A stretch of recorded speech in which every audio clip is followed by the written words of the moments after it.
Strictly those of the host, guests, and callers, and not necessarily those of this station, its staff, management, or sponsors.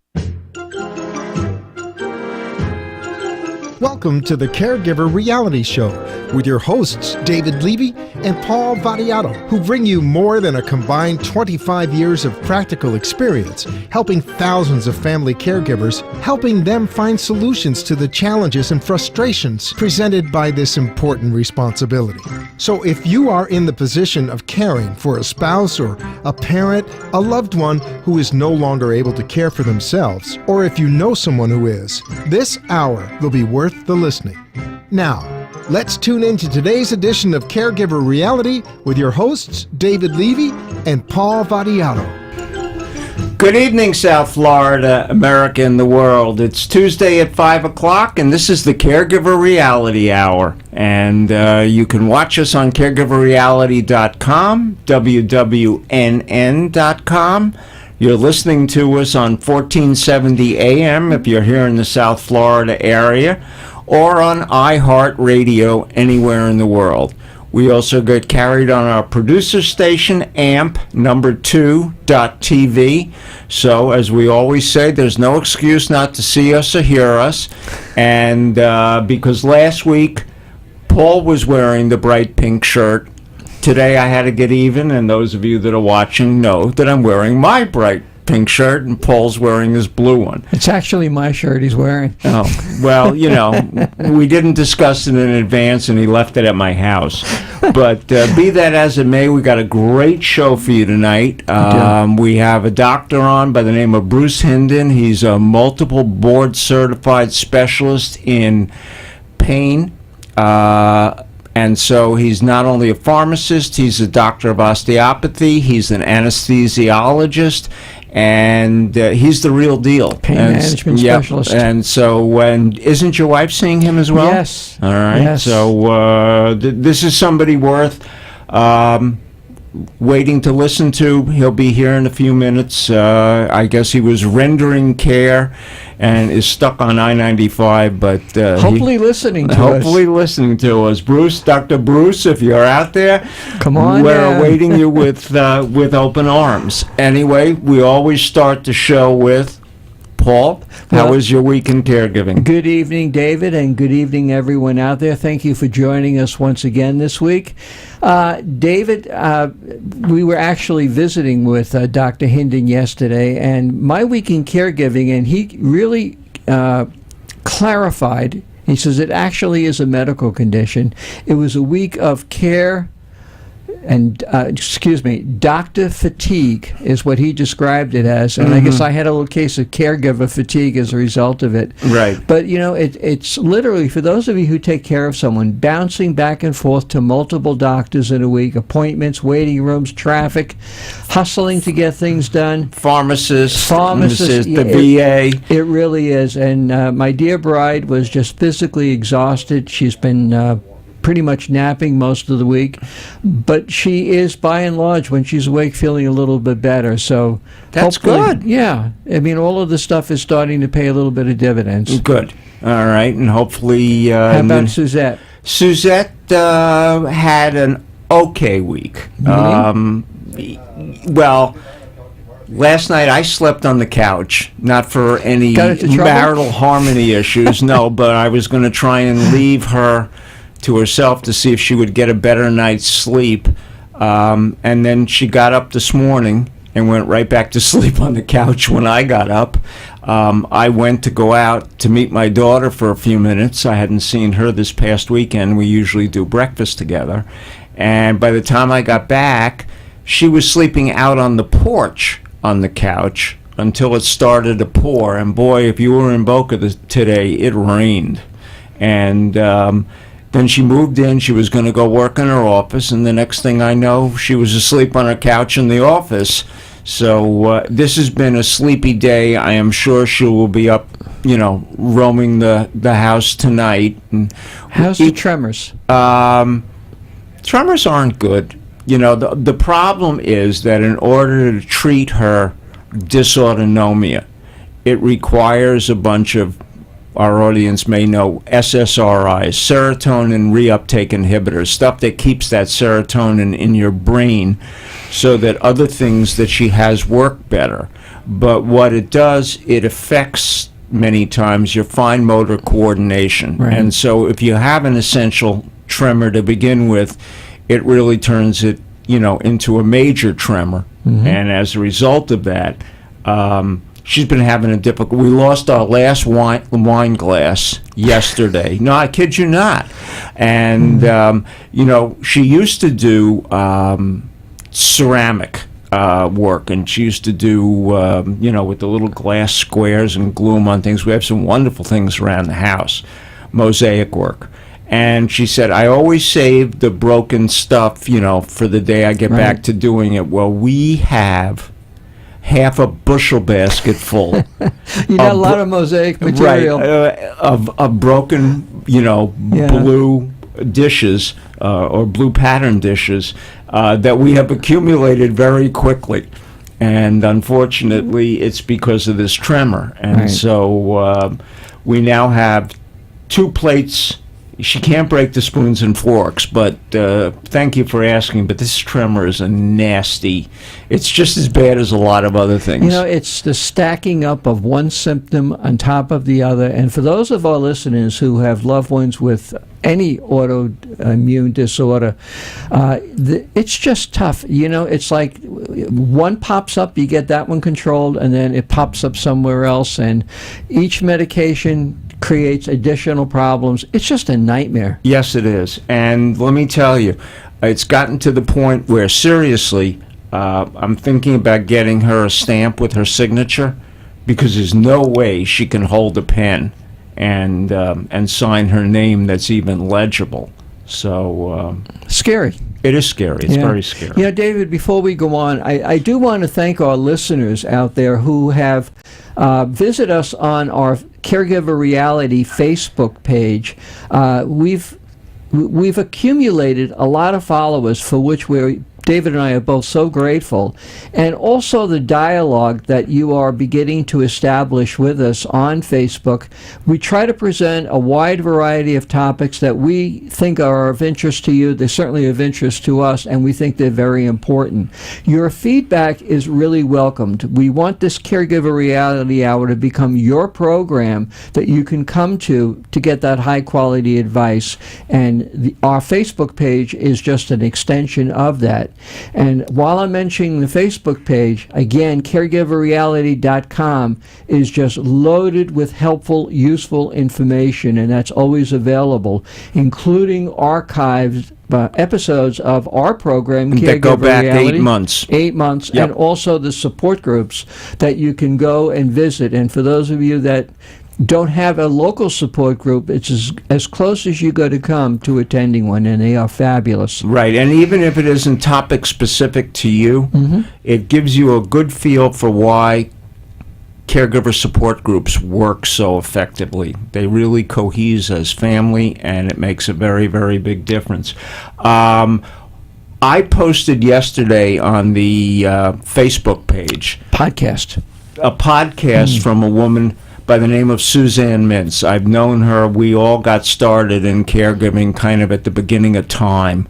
And she founded or co-founded what was the National Family Caregivers Association in Kensington, Maryland. And she has been a caregiver for the last 40 years for her husband, Steve, who has MS. And that podcast describes what happened to her earlier this year. She was going downstairs to do something, and she slipped, and her fingers got caught in some small holes that were part of their railing for the steps.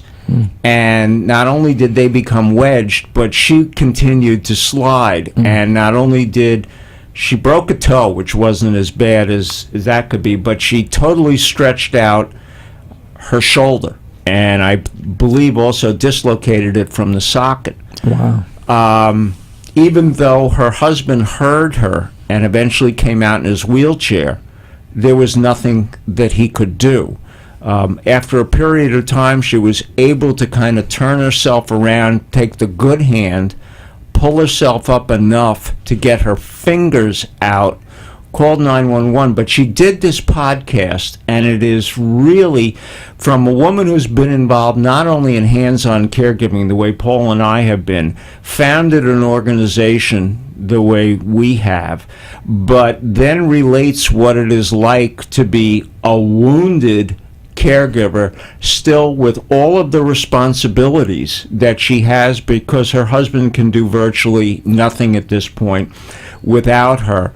It is a very moving, but also a very real, from somebody who knows the industry, observation as to how little there is for, we have wounded warriors, for the wounded caregiver, and just how difficult it is. And she's now been on the mend for close to 8 or 9 months.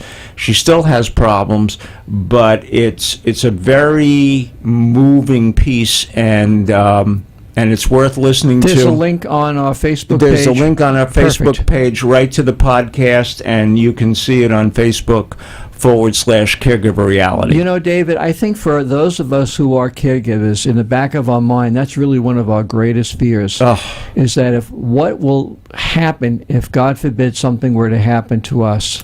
Well, we raised that subject last week in that discussion we had about if something happens to you and somebody comes rushing in to take care of your loved one, do they know what to do? Exactly. And since then, I've given it a lot of thought, and I've now written what I call one of my primers on what it is that you need to not only leave on the refrigerator, but leave in close proximity to whoever you're caring for, that lays out the routine, the meds, not only the doctors, because as we said last week, your doctor may have your advanced directives, but he doesn't or she doesn't know the routine of your loved one. Virtually no one does.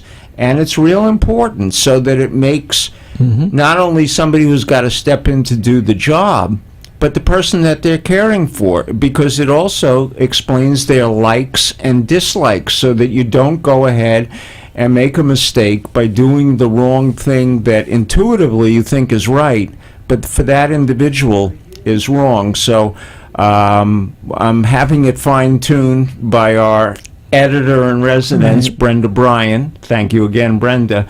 And as soon as we finish buffing and waxing it, we'll make it available on the website for a download, so that you can fill it out and have it available just like all of the other pieces of information that you need when you're a hands-on at-home caregiver. And you're not going to find this anywhere else, folks. And this will be available to you in about a week, David? Yeah, I don't even think that long. Okay. Probably by the end of the week. Excellent. Thank you. You came across something in USA Today you were talking to me about earlier today. Right. It was a Caring.com survey that was done that indicated a third of family caregivers spend over $10,000 a year out of their own pocket, hard dollars.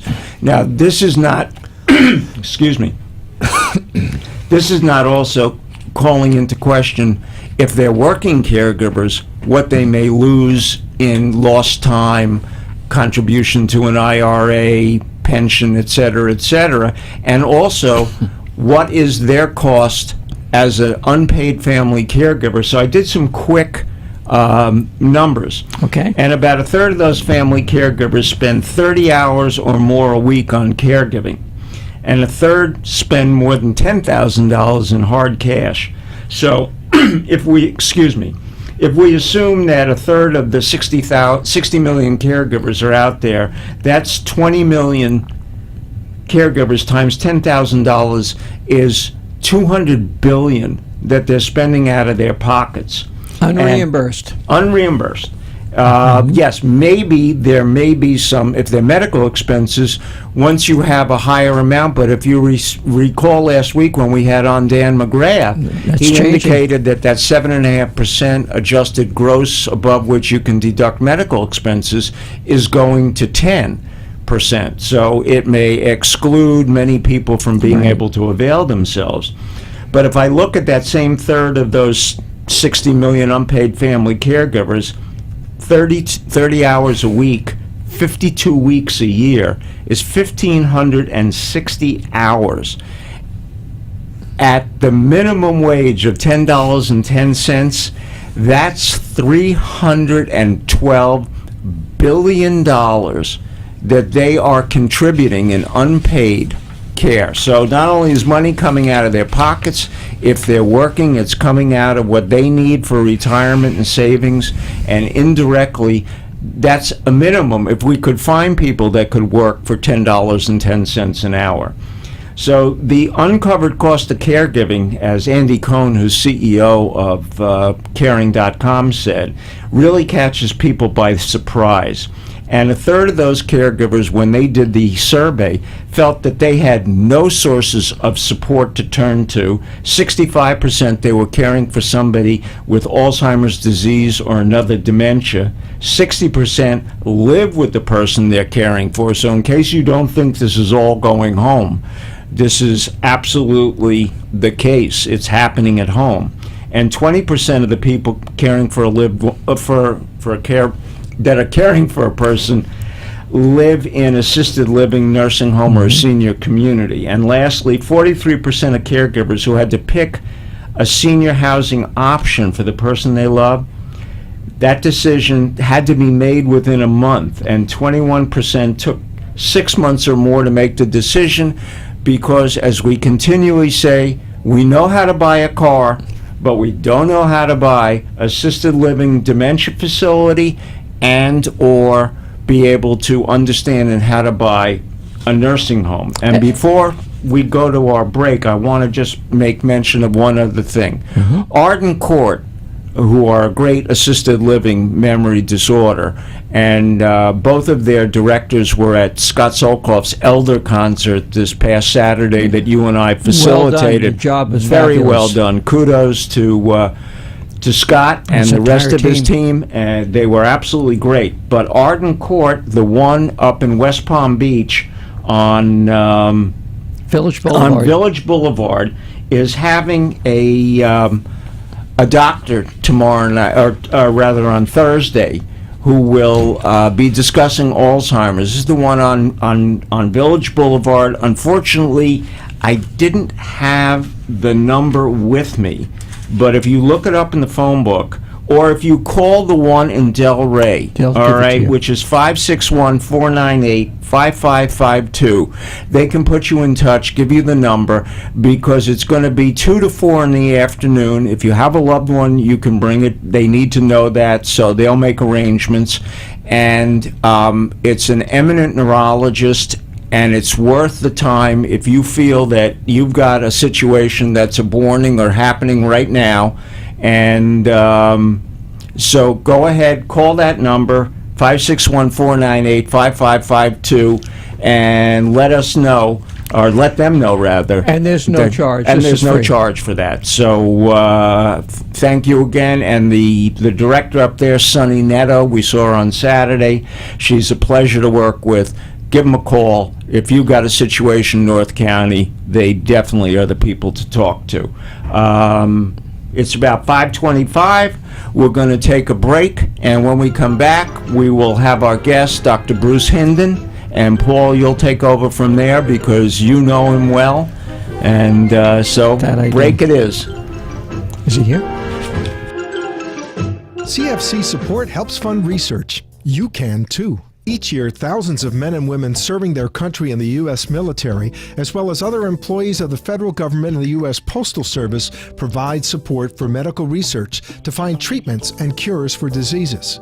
This is done through the Combined Federal Campaign, an annual workplace giving campaign that allows eligible individuals to support charities, such as those that conduct medical research, through a payroll deduction. Money donated this way to the medical research charities and its member organizations helps fund research to fight diseases from Alzheimer's to cancer, multiple sclerosis, blindness, breathing disorders, and much more. The diseases included afflict people of all ages, from the very young to the very old. You don't need to be a member of the military or a federal government employee to support research to help you or those you love that are suffering from an illness or disease. Donations to our not-for-profit tax-exempt organizations are tax-deductible and provide a vital source of funding in the fight to defeat some of life's most dreaded diseases. Please visit the website of the Medical Research Charities, which can be found at medicalresearchcharities.org. That's all one word, medicalresearchcharities.org. On that website, you can learn more about our member charities and make a donation in support of the research they're conducting for a specific disease or family of diseases. You can make a donation to Medical Research Charities itself and support the work of all our member charities. Please visit our website today, medicalresearchcharities.org. Become a part of Joining Forces to Find a Cure. Are you a family caregiver? Are you taking care of a spouse or loved one who can no longer take care of himself or herself? Are you dealing with Alzheimer's disease and don't know what to do? Do you feel burned out, frustrated, and just don't know where to turn? You've tried doctors, lawyers, and mental health professionals and have come to realize that they don't have practical answers to these questions. What you need are experts, non-clinical family caregivers with 25 years of active experience helping thousands of family caregivers like yourself. People who can help you provide a better quality of life for yourself and your loved one. Who you need are David Levy or Paul Vadiato.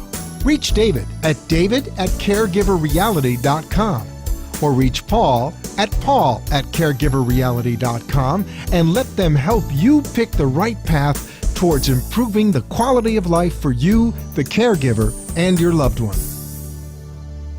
Hello, South Florida, America, and the world. This is David Levy, co-host on the Caregiver Reality Hour, and talking to you live from South Florida. We have a show that no one should miss because we're talking to 50 million caregivers in the United States and probably 100 million around the world. It's an opportunity to hear what the experts have to say, and more importantly, if you realize that the market for caregiving is as enormous as it is, you should get in touch with us because we're looking for certain select advertisers that want to be part of the Caregiver Reality. And those of you that want to be part of the Caregiver Reality family, get in touch with us, David at caregiverreality.com, Paul at caregiverreality.com. We'll get back to you because this is too important in your marketing to miss. This is Caregiver Reality with gerontologist David Levy and caregiver expert Paul Vadiato, who ask you to call in and speak with him on the air toll-free at 888-565-1470. That's 888-565-1470 to share a story or important information. Now, back to today's Caregiver Reality Show. And we're back with the Caregiver Reality Hour, and you're watching us on caregiverreality.com, amp2.tv, or wwnn.com, and you're listening to us on iHeartRadio anywhere in the world, or 1470 AM right here in South Florida. Normally at this time, I give you from Medical Research Charities, one of their charities, but tonight, you know, as we head into the latter part of September, people are starting to do their tax planning. And one of the things that's important is every year we try and make a charitable donation to a worthy cause. Medical Research Charities and its 29 underlying research charities are certainly doing that kind of work. And so if you go to medicalresearchcharities.com, sounds just like it is, www.medicalresearchcharities.com, you can make a global donation there that will be dispersed to all of the constituent underlying organizations, or if you have someone with a particular affliction and you go through those 29, and whether it's cancer or Alzheimer's, diabetes, whatever it may be, you can make a donation specifically to them. Very worthy cause, right time of the year, tax-wise, and it makes good sense, and they've been with us for a while, and they're great supporters of caregiving, and we do everything we can to support them. Good people. Right, and we now have Dr. Bruce Hinden in the office with us. Paul, thank you, it's David. your show. And welcome. Thank you very much. Dr. Hinden. Just a little bit of Dr. Hinton's background. He's a native of Chicago, born, raised, and educated. He graduated University of Illinois College of Pharmacy. Great background there. Graduated Chicago College of Osteopathic Medicine in 2080 with honors. Residency in anesthesiology at University of Chicago Hospitals and Clinics, where he served chief resident during his senior year. back in 1983, located Palm Beach County, from Chicago in 1983, where he was a founding member of the medical staff at Wellington Regional Medical in 1986 and served as chairman of the Department of Anesthesiology there for the next 20 years. You've been busy, Bruce. I can't believe I had that much time to do all that. Right, and he's board certified in anesthesiology and board certified in pain management. So I wondered why, when I looked at this, that you didn't have a medical degree and a PhD in engineering. And more than all of those things, personally, he's just one nice guy and a fabulous doctor. And thank you very much. As I've said earlier, he takes such good care of my wife, Debbie, and we trust him explicitly. And He's you're really still been a going to get friend. charged when you say him. Less to worry about.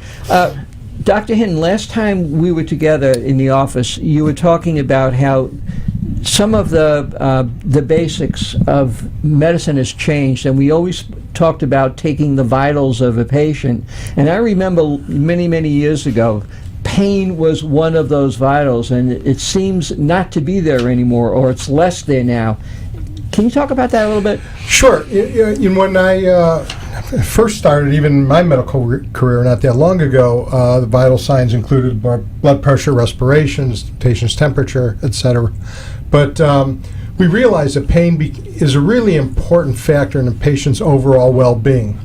And over the years, the patient's pain score, the intensity of the pain they were experiencing, was actually made the fifth vital sign. And certainly that should be included in every evaluation by every healthcare provider of every patient. Mm-hmm. And in fact, pain is the number one symptom bringing any patient to any doctor, whether they have an ear, nose, and throat problem, or a gynecologic problem, or a pediatric problem. Pain is what brings you through the door. And back pain. Right. So that's what brings you through the door. Mm-hmm. Do you think that's one of the reasons that they don't ask, because pain is so proactive in the patient, that they come through the door and say, I hurt? Well, oftentimes doctors are so hurried in their day-to-day treatment of patients. They tend to be disease-oriented, focused. And oftentimes, though, obviously an important thing, that's what's ultimately going to affect the cure. But pain in itself, it's not just an entity unto itself. Mm-hmm. It's a psychosocial factors, it's emotional factors. It's a factor that affects not just the patient, but their family as well, perhaps their workplace, their neighbors. So it's really such a vital experience. Pervasive. It's pervasive. Oh, it absolutely. Sure is. You're a procedure doctor as well. I know you do many procedures every single week. Yeah, absolutely. We, as far as chronic pain management, of which I am a specialist, oftentimes too many patients think that that's just synonymous with taking medications, especially the opioid medications. But the reality is, pain management is attacked from a multimodal approach, and that's the approach absolutely need to be taken in order to be most successful, which may be medication, but also includes interventional management, or the injection procedures you refer to. Mm-hmm. Sometimes it includes minor surgical procedures, interrupting nerve pathways, something called neuromodulation, or affecting the transmission of the nerve impulses in the body. Psychiatric? Absolutely psychiatric. The pain may affect one's ability to cope with their disease, with their surroundings, and may be overwhelming from people from time to time, and they may need certainly psychological support for that. But also surgical procedures, physical medicine, massage therapy, physical therapy, all the therapies involved, things, acupuncture, application of heat and cold. We use all those modalities in order to affect a treatment. Thank you. When somebody is going in for a procedure, I know my wife has been in for numerous ones, from the caregiver's perspective, what should they be asking you, or the patient be asking you, before the procedure? And as the physician doing the procedure, what is it that you look for before they have their procedure? Well, certainly, oftentimes a patient is so focused on what the surgery that they're having, they forget to bring in their medical records. Very common question, we're asking patients what medications you're taking. People forget. So people need to write down exactly the medication, the dosages they're taking, a list of all their allergies, past surgical procedures, concurrent medical conditions. And actually, I think it's a good practice to keep a running list, because, I do that with my wife, or I'd never remember. Exactly. Between her polypharmacy and all of her multiple conditions. Sure. And you know what? It's important. I think it's just as important to ask the anesthesiologist what type of anesthesia am I having, and what can I expect afterwards as far as the experience goes. So actually, the number one concern for patients going into surgery isn't necessarily the outcome of the procedure. Interestingly it's enough, the outcome of the brain? Is whether I'll be sick afterwards. Oh. Will I have any nausea or vomiting? That's the number one concern. So if patients have any concern, will I be going home? Will I be staying? How long will I be staying? And what kind of pain may I expect, or pain management may I expect after the procedure?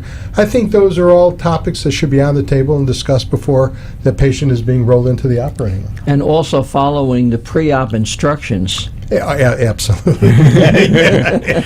Absolutely. I'm sure you've had your share of those as well. Right. There's been multiple studies along through the years about instructions doctors or their associates give to patients, and they've shown that patients remember about 40 to 50% of what doctors tell them when they walk out of the office. So oftentimes people with short-term memory issues or confusion, or they're just being overwhelmed, or they're thinking of other things, it's important to write things down, and oftentimes they're given printed sheets, but it's important to read the sheets well, as well. When you're sitting there discussing your pending surgery, and it's not the most teachable moment. No. All right, it's like at discharge when they always expect, and the nurse is going through every medication, what you have to do, and mom is sitting there and she's going, how am I going to get Lester in the car and get him home? They're just not focused on the event because they're thinking about the event. Sure. All right. Yeah. Before you mentioned opiates, and we've had a history, especially here in Florida, with the so-called pill mills and whatnot. Sure. Can you talk a little bit about the use, the misuse, the overuse of these opiates? And you're in the foray of this, so you're sort of the one that really needs to be the gatekeeper on what's happening on that. You're at a tough spot. Well, you know what? I think I'm in a spot with opportunity. Great. Because there's no doubt about it. The press loves a story, and certainly there's good and bad in every profession across the board. And I obviously don't advocate the pill mills selling drugs, whether they're prescription drugs or non-prescription drugs, for illicit purposes. And essentially that's what happened.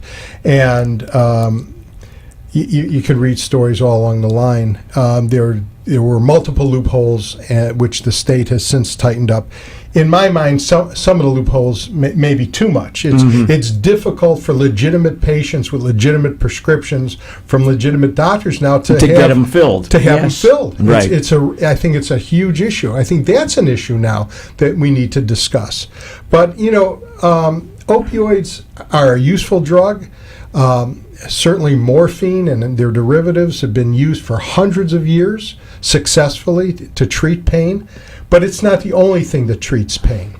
And oftentimes I have patients that come into my office and say, well, I'm still experiencing unacceptable levels of pain. I think I need a dosage increase. And that may not be the best way to handle it.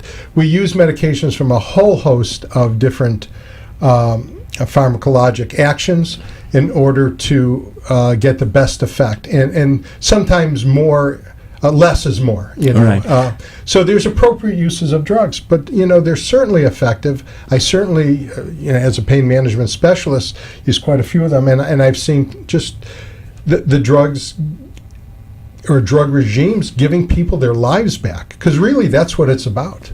You know, a couple of weeks ago, we had on another PhD pharmacist, and we were discussing issues like polypharmacy, too many meds. And I can imagine just how critical when you go in to work on the pain is, and especially with your pharmacy background, is to understand how many other things are they on so that they don't have negative or adverse effects as you start to produce your results, and not being necessarily aware of everything else that's being taken. Well, you know, it's a great point, and you know, I think that's one area the healthcare system has actually gotten better. We're not there yet, though. Okay. You know, with the electronic medical records, you know, my hope was that, you know, people would be able to confer together more easily, but we have today. The records still can't talk to each other. Right. But, you know, with pharmacy, with computer programs now, it's really a team approach. And as much as I try, I may be unaware of a medication that another physician is prescribing for the patient because they forgot to tell us, or, you know, it was changed and it was overlooked, or something along that line. And, you know, what we rely on the pharmacist to intercede sometimes. And they do, and they call us, and we make the appropriate adjustment if necessary. But, yeah, it's sometimes it could be a real challenge. One of the, I guess, the issues that are on the front pages today is the vote that will be coming up here in Florida on the use of medical marijuana. And there's so much misinformation, so many people on both sides of the issue. For someone who is a specialist in pain management, what are your views on that in terms of a treatment method? And without taking a political position on it. And also, you know, has among your peers, have there been protocols that have been established should this become law in a few months? It's an interesting topic. You know, I personally don't have a lot of experience because it's still illegal in the state of Florida. Mm-hmm. However, you know, medical marijuana is legal in 23 states in the union so far. And I think it's up for vote not only in Florida, but also in Ohio and Pennsylvania as well, coming November. Mm-hmm. So what the Amendment 2 will address for Floridians is medical use of marijuana for debilitating diseases, one of which is chronic pain. So again, I see this as an opportunity for my patients. Can medical marijuana provide effects that cannot be achieved by other modalities or other medications that are available in the marketplace today? And I think the answer is yes. I think there is a place. The problem that we've had is that the federal government considers marijuana a Class 1 substance. It's amazing. It's amazing. And what happens is, by being a Class 1 substance, it prevents adequate research on cannabis. Would you tell our audience what a Class 1 drug is? Basically, it's a drug where the government states that there is no medicinal purpose for. Like heroin. Like heroin, mm-hmm. Exactly. So, although, you know, we call all the narcotic analgesics opioids, right, because they're all derivatives of opium.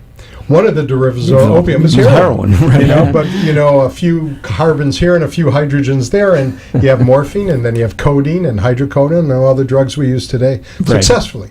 So, in the states where medical marijuana is being used, it's being used very successfully in, for instance, in the wasting syndrome associated with HIV and AIDS. I think everybody is familiar with glaucoma. It's used in glaucoma, prolonged nausea and vomiting associated with chemotherapy and cancer treatments, mm-hmm. certainly for certain seizure disorders. Right. And chronic pain is recognized as an indication for medical marijuana in 20 of the 23 states that it's legal. So, you know, we have to be careful because, you know, I'm not advocating that we set up marijuana mills like we had pill mills, but I think for the appropriate patient, for the appropriate indication, this perhaps is a breakthrough opportunity medically. You know, I can remember I'm a little older than you are, but you may remember as well. The federal government used to have a facility in Mississippi that grew marijuana. And for a very limited group, either whether it was being tested or what have you, they would actually roll marijuana cigarettes and dispense them either to those who were being guinea pigs or those that really needed it. So even the federal government, notwithstanding some of the crazy stuff that went on in the 30s with marijuana madness and the movies, etc., and the recreational use that came about from the 60s and forward with the boomers, it would seem, if I understand what you're saying, that there is a place for it to play in terms of management of certain conditions if done appropriately. Exactly. Yeah, Okay. I believe so. Yeah. Carrying this a step further, now you can, within your office, set what you feel are the appropriate boundaries or where it is appropriate and not. Are any of these states using that in a hospital setting?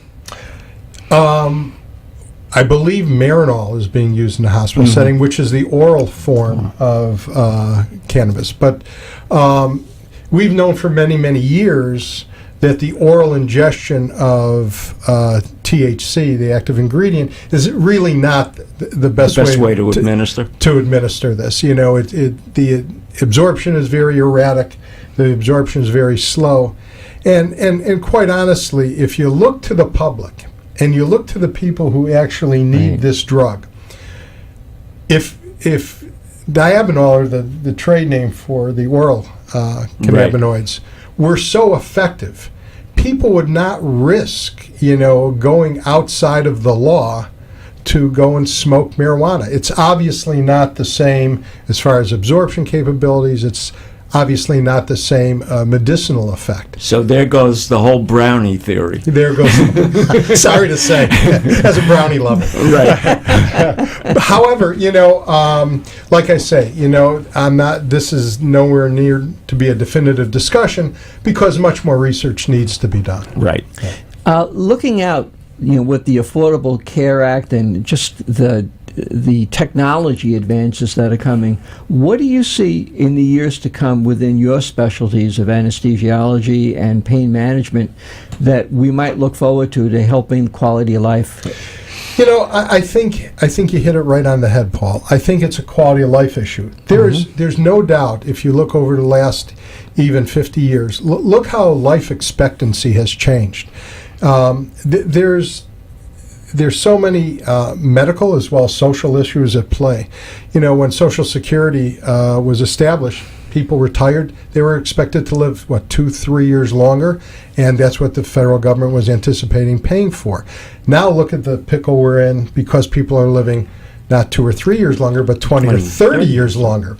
So as the life expectancy has increased, people are no longer comfortable with saying, okay, I'm done working, I'm retiring. And it's happening later and later, even the I'm done and I'm retiring. That's correct. But they're not comfortable with sitting on their rocking chair on the porch with their name on the back. Right. They want to golf, they want to swim, they want to travel, they want to do the things that they look forward to doing. Exactly. So it's a really, I think, medicine's challenge to not only prolong our life, but to prolong the quality of our life. Right. And that's three basic things I tell people. We have to maintain our cognitive function, we have to maintain our vision for sure, and we have to maintain our mobility. And with the degenerative diseases we have today in society, namely the one I deal with all the time is arthritis, degenerative joint disease, etc. I think that's the real challenges, although I think that we're making headway. The problem is getting some of these things paid for. And my only concern as people live longer, the pie just has to be divided up so everyone gets a smaller piece of the pie. Right. That's a problem. Isn't that part of the conundrum right now with Hep C and Solvati at $1,000 a pill? Exactly right. But yet today I read that they have approved Ranbaxy in India to produce it in a generic form and it's going to be $1,800 for the whole course there. Yeah. So, I mean, one has to understand whether or not they're being opportunists. I don't want to get into that, but you mentioned cognitive function, and I remember reading not very long ago that there was a kind of a separate group of anesthesiologists who were making it a point to study, dementia, and to make sure when they administered anesthesia for surgery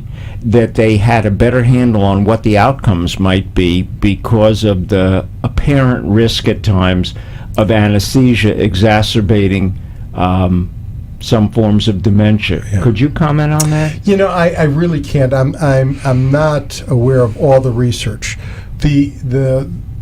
Ultimately the problem is, though, believe it or not, today we have theories, but we still don't know the exact mechanism, the way a general anesthetic is affected.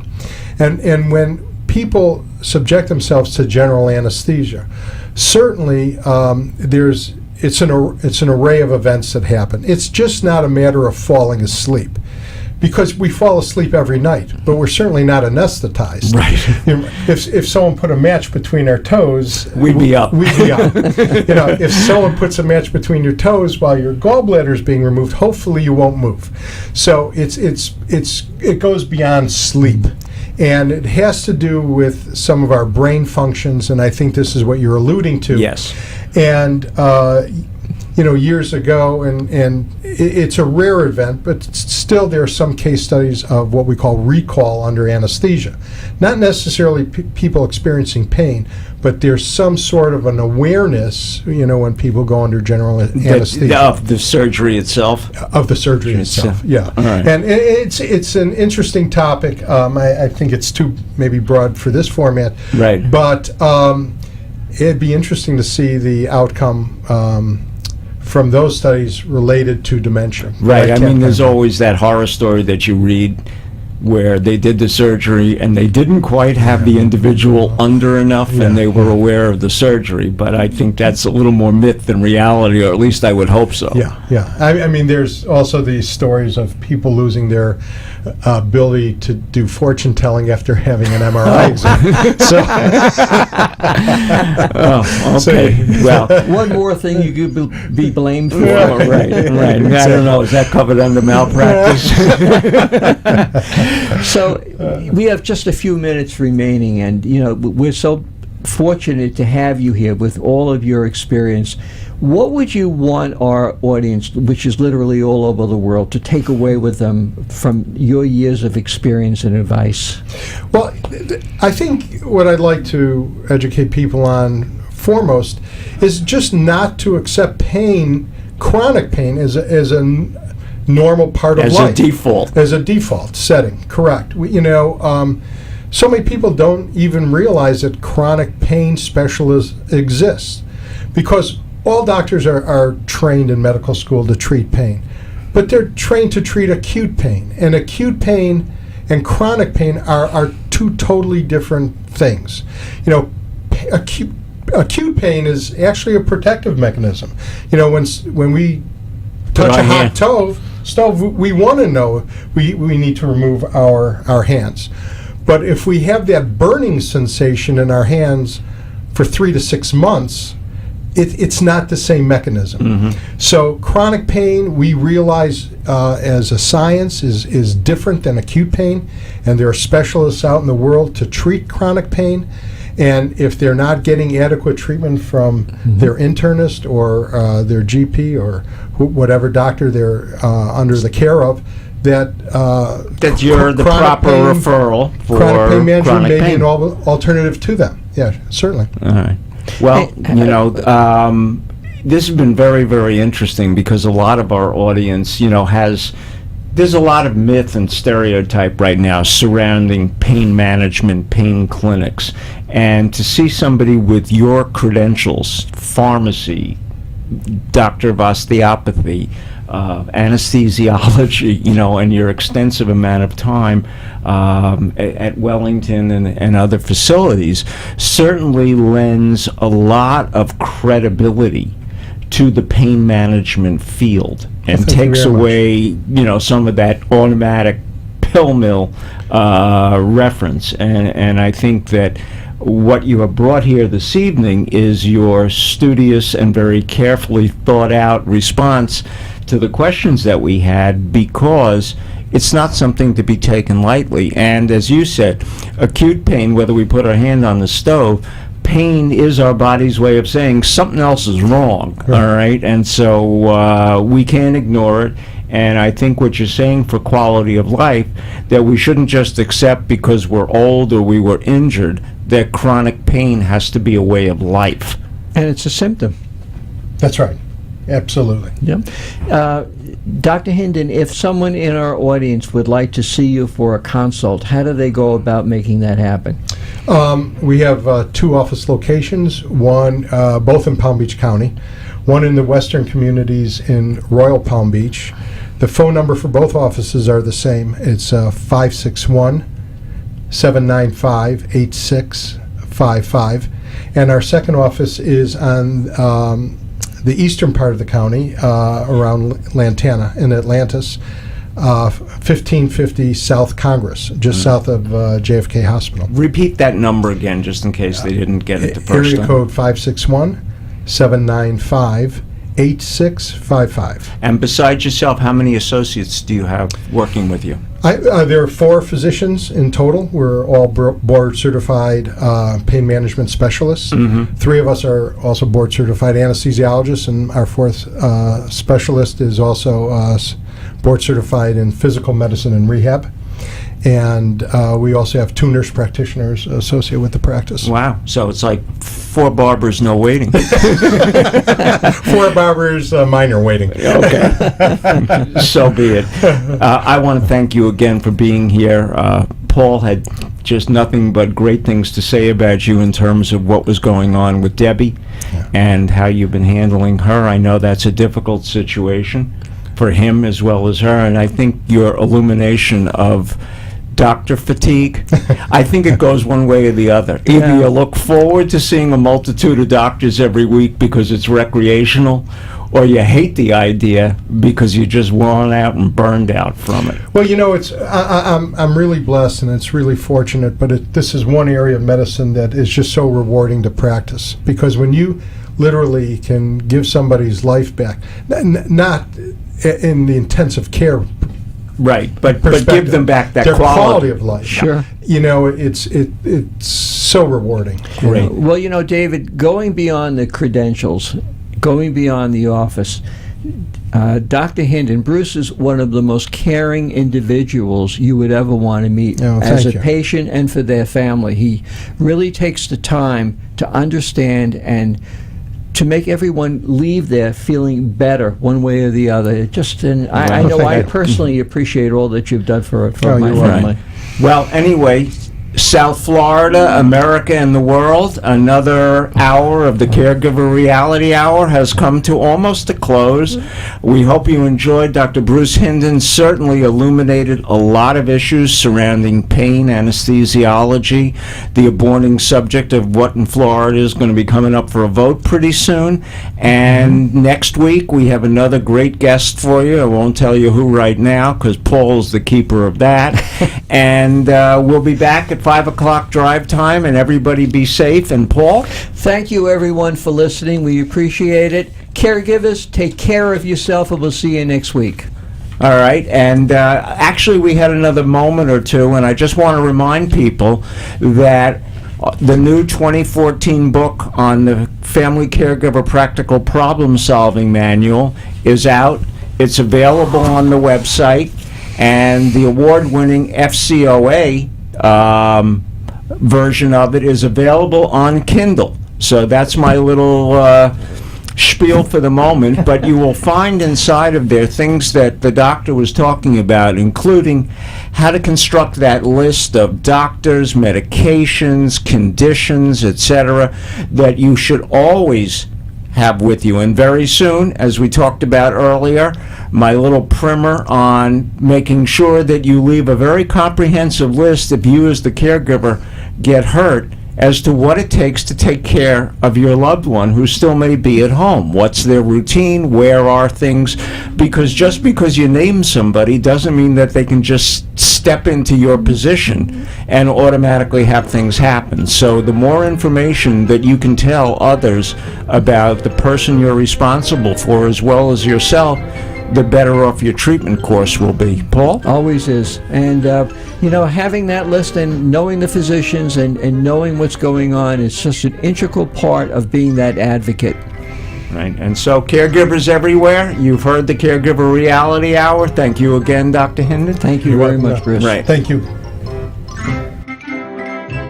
Thanks for joining us for this week's Caregiver Reality Show.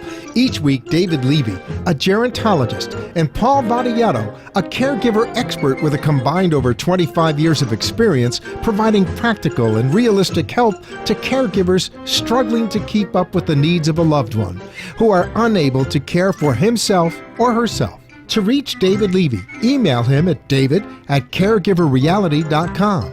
Or to reach Paul Vadiato, email paul@caregiverreality.com. And find out more online. Just go to caregiverreality.com. See you next week for another exciting show of Caregiver Reality. The opinions expressed on the preceding sponsored program